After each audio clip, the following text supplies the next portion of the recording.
ఇది ఇంటి దాకా వస్తుందని తెలిస్తే అక్కడే నరికి పాతేసేవాడిని. ఎవరమ్మా నువ్వు? సామాన్తో పాటు దిగిపోయా?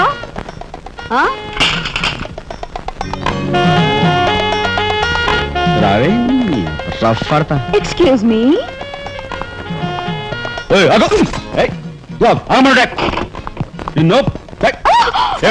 ఏమిటి దౌర్జన్యం? ఇంట్లో వచ్చింది కాకుండా గది గది వెతుకుతున్నావా? నా శీల ఏ గదిలో భద్రంగా ఉంటుందో చూసుకుంటున్నాను. నీ శీలం ఆ కోట్ చేజులంత రఫ్ ఉందో రఫ్ పాడించేస్తా. కొట్టుయా కొట్టు, నీతో రఫ్ ఆడించుకోవడానికి వచ్చాను. కొట్టు. బామ్మ, ఈ ఇంటికి పెద్ద దిక్కులో ఉన్నారు, పైగా ఆడవాళ్ళలాగా ఉన్నారు. ఈ ఆడదాని బాధను అర్థం చేసుకోండి. ఈ భారతదేశంలో ఒక ఆడదాని శీలానికి భద్రత లేదా? కనీసం నీ బొంద ముందు నీ బొత్తాలు భద్రంగా పెట్టుకో. నా శీలం బామ్మగారు చూసారా? మీ ముందు ఇలా చూస్తున్నాడు. నాకంతా అర్థం అవుతూనే ఉందరా. అనుమానాలు నాకున్నాయి. నోరు మూసుకుని పదా. నా పెంచి ఏమిటి వాళ్ళ నలుగురిలోనూ అడిగితే తలా ఒక తన్ను తంతారేమోనని ఇక్కడికి తీసుకొచ్చా. ఆ అమ్మాయి ఎవరు? ఆ అమ్మాయికి నీకు సంబంధం ఏమిటి? నిజంగా ఎలాంటి సంబంధం లేదు. ఏం సంబంధం లేదు.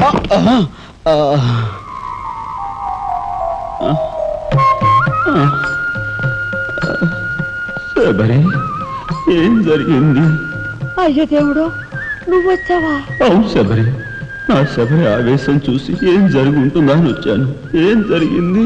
ఇంకా ఆవేశం ఏమిటయ్యా? నీ అంశతో పుట్టిన నీ మనవడు ఏం చేశాడో చూడు. ఆ అమ్మాయిని ఎవరినో తీసుకొచ్చాడు. ఏనాడైనా మన ఇంటా అంటా ఉందా? శబరి, నువ్వు అనుకున్నట్టుగా చిన్నవాడు అలాంటి వాడు కాదే. నువ్వు అనవసరంగా ఆవేశపడలేవయ్యా అని సమర్థిస్తున్నావు. ఆ పిల్లేమో నా శీలమో నేను రోడ్డును పడ్డా అని అంటుంది. ఇప్పుడే ఆధారం లేని ఆ పిల్లని మన ఇంట్లో పెట్టుకోవాలా అక్కర్లేదా? చూడు శబరి, నువ్వు కొంచెం చూసి చూసినట్టు.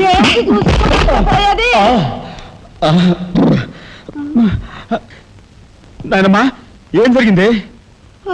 దేవుడు, వెళ్ళిపోయావు. ఎవరే? ఎక్కడికి పోయారే? అక్క, దిక్కు ముక్కు లేని ఆడదాన్ని. భద్రత లేని ఏ ఇంట్లోనైనా ఉన్నాననుకో, నా శీల రౌడీలు పాలవదా? పోనీ భద్రతగా ఇల్లు ప్రయత్నిద్దామన్నా వేల మీద డిపాజిట్ కట్టాలి. శీలవతనైనా నేను అంత డబ్బు ఎక్కడి నుంచి తీసుకురాను? నేను ఆ అమ్మాయి విషయంలో ఒక నిర్ణయానికి వచ్చాను. నువ్వు నాకు అడ్డు పడ్డావో నా మీద ఒట్టి. నీకు అనుకూలమైన ఇల్లు దొరికే వరకు నువ్వు ఇక్కడే ఉండమ్మా. నిజమండి? అవునమ్మా, నువ్వు ఇక్కడే ఉండు. బామ్మ, తప్పుకోండి చిన్న బాబు గారు. బామ్మ, మీరైనా నా బాధను అర్థం చేసుకున్నారు. నా రూమ్ ఎక్కడా? రైటా లెఫ్టా? రైటే, బాత్రూమ్ ఇటు వెళ్ళమ్మా. థ్యాంక్స్ బామ్మ. తర్వాత చూసుకుంటా. ఏమిట్రా వేలు చూపిస్తున్నా? ఒకవేళ కదే మొత్తం 5,000 చూపించి ఇక్కడే ఉండు అంటున్నాను. ఏమిట్రా, ఏం జరిగింది? మీ ఫ్రెండ్స్ అందరినీ పోలీసులు వ్యాన్లో ఎక్కించుకొని తీసుకెళ్తున్నారు.